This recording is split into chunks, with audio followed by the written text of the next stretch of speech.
આપ સર્વોને હેતપૂર્વક જય શ્રી સ્વામિનારાયણ। આજની સત્સંગ કથા વાર્તા નિજ મંદિર સાવરકુંડલા પવિત્ર ચાતુર્માસ વિશેષ। આજની સત્સંગ કથા વાર્તામાં આપણે ઉત્સવ કથા અંતર્ગત ભાદરવા સુદ પૂર્ણિમાથી ભાદરવા વદ અમાસ સુધી થનારા શ્રાદ્ધ પક્ષની વાર્તા સાંભળશું। આપણા શાસ્ત્રોમાં શ્રાદ્ધની વ્યાખ્યા કરી છે કે પિતૃઓ માટે આપણે જે કની કાર્ય શ્રદ્ધાથી કરીએ એ જ શ્રાદ્ધ। શ્રાદ્ધમાં શ્રદ્ધા હોવી જરૂરી છે। મનુષ્ય માત્ર ઉપર મુખ્ય 3 પ્રકારના ઋણ હોય છે: દેવ ઋણ, આચાર્ય ઋણ અને પિતૃ ઋણ। ને શ્રાદ્ધનો ભાવ એ છે કે પિતૃઓને આપણે સાચું શ્રદ્ધા સુમન સમર્પિત કરીએ, અને આ જ શ્રદ્ધા સુમન સમર્પિત કરવાનો ભાવ શ્રાદ્ધમાં છે। આ સમય પૂર્વજોને સમર્પિત છે।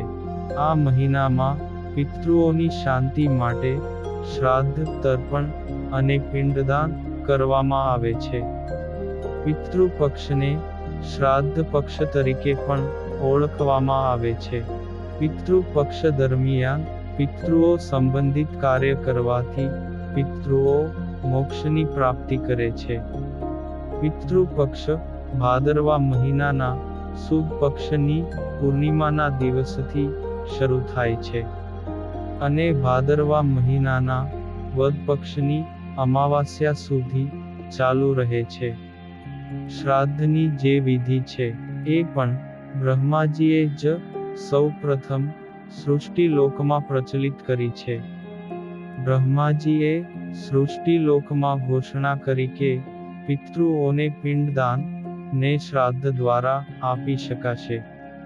એ પછી મૃત્યુલોકમાં સૌથી પહેલામાં પહેલું શ્રાદ્ધ નિમિ રાજાએ કર્યું છે, અને ત્યારથી જ આ શ્રાદ્ધની પરંપરા પૃથ્વીલોક ઉપર ચાલી આવી છે। શ્રાદ્ધ દેવલોકમાં અને મૃત્યુલોકમાં પણ થાય છે।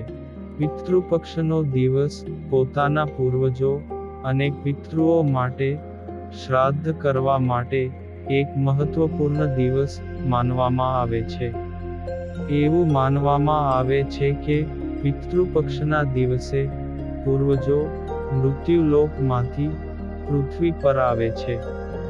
તેથી પિતૃપક્ષ દરમિયાન તર્પણ અને શ્રાદ્ધ કરવાથી પિતૃઓની કૃપા અકબંધ રહે છે।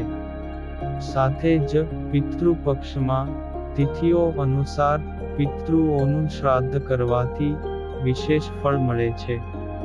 તેથી પિતૃઓની શાંતિ માટે પિતૃપક્ષના દિવસે શ્રાદ્ધ કરવાની સાથે સાથે બ્રાહ્મણોને ભોજન પણ કરાવવું જોઈએ।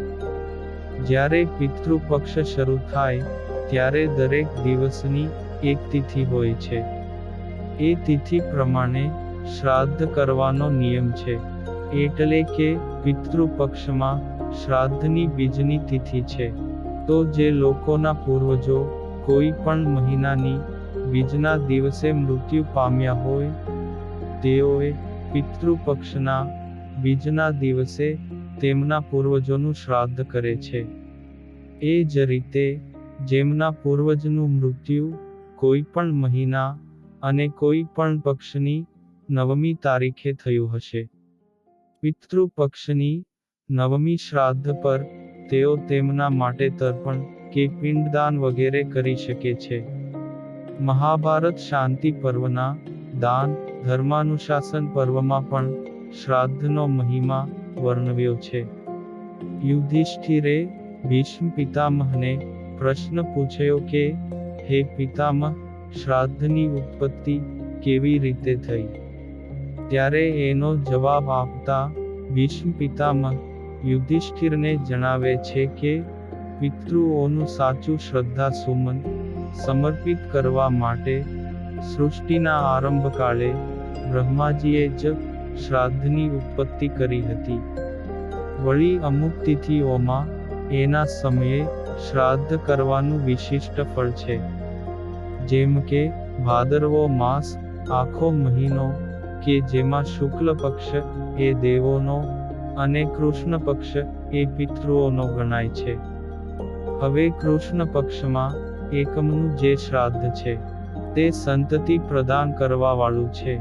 આ શ્રાદ્ધ જે વ્યક્તિ કરે તેને પિતૃઓની કૃપાથી વંશ વૃદ્ધિ પ્રાપ્ત થાય છે. અમાવસ્યાનું શ્રાદ્ધ સર્વ મનોકામના પૂર્ણ કરવા વાળું શ્રાદ્ધ છે. શ્રાદ્ધ પક્ષમાં કાગવાસ નાંખવામાં આવે છે. તેનું પણ ખાસ મહત્વ છે.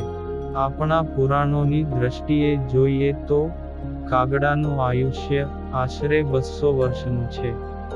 એટલે કાગડાએ આપણા પૂર્વજોને જોયા છે એમ માનવામાં આવે છે. તેથી જ કાગવાસ નાંખવાનો મહિમા છે.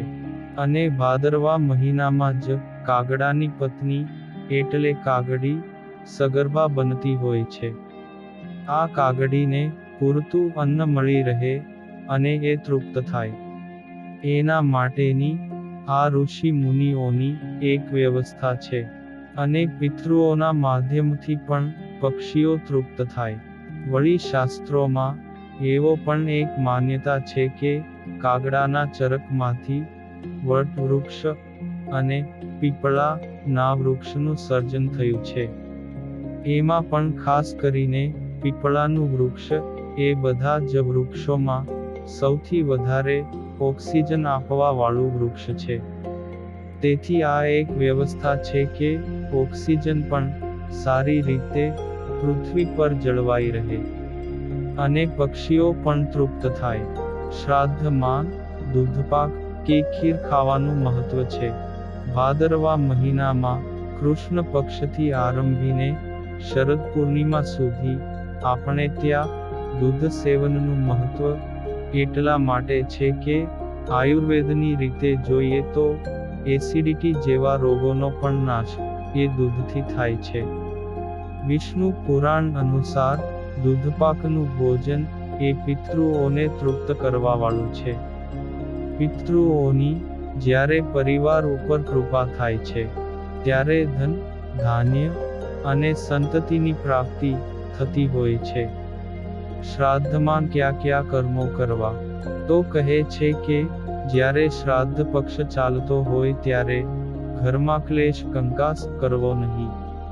પિતૃઓને શાંતિ પ્રિય છે માટે શ્રદ્ધાયુક્ત થઈ પિતૃ તર્પણ કરીને આપણે પિતૃઓના આશીર્વાદ મેળવીને આપણા જીવનને કૃતાર્થ કરીએ. ધર્મ સિંધુ માન એમ કહેવામાં આવ્યું છે કે શ્રાદ્ધ કરવાથી 2000 વર્ષ સુધી પિતૃઓને સદગતિ પ્રાપ્ત થાય છે. આમ શ્રાદ્ધ કરીએ અને પિતૃઓનું આપણે સાચું તર્પણ કરીએ તેમજ શ્રદ્ધાયુક્ત કાર્ય કરીએ એ જ અભ્યર્થના સહ અસ્તુ. અને હવે પછીની કથા વાર્તા આપણે આગળના ભાગમાં સાંભળશું. અત્યારે આપ સર્વોને ભાવથી જય શ્રી સ્વામિનારાયણ.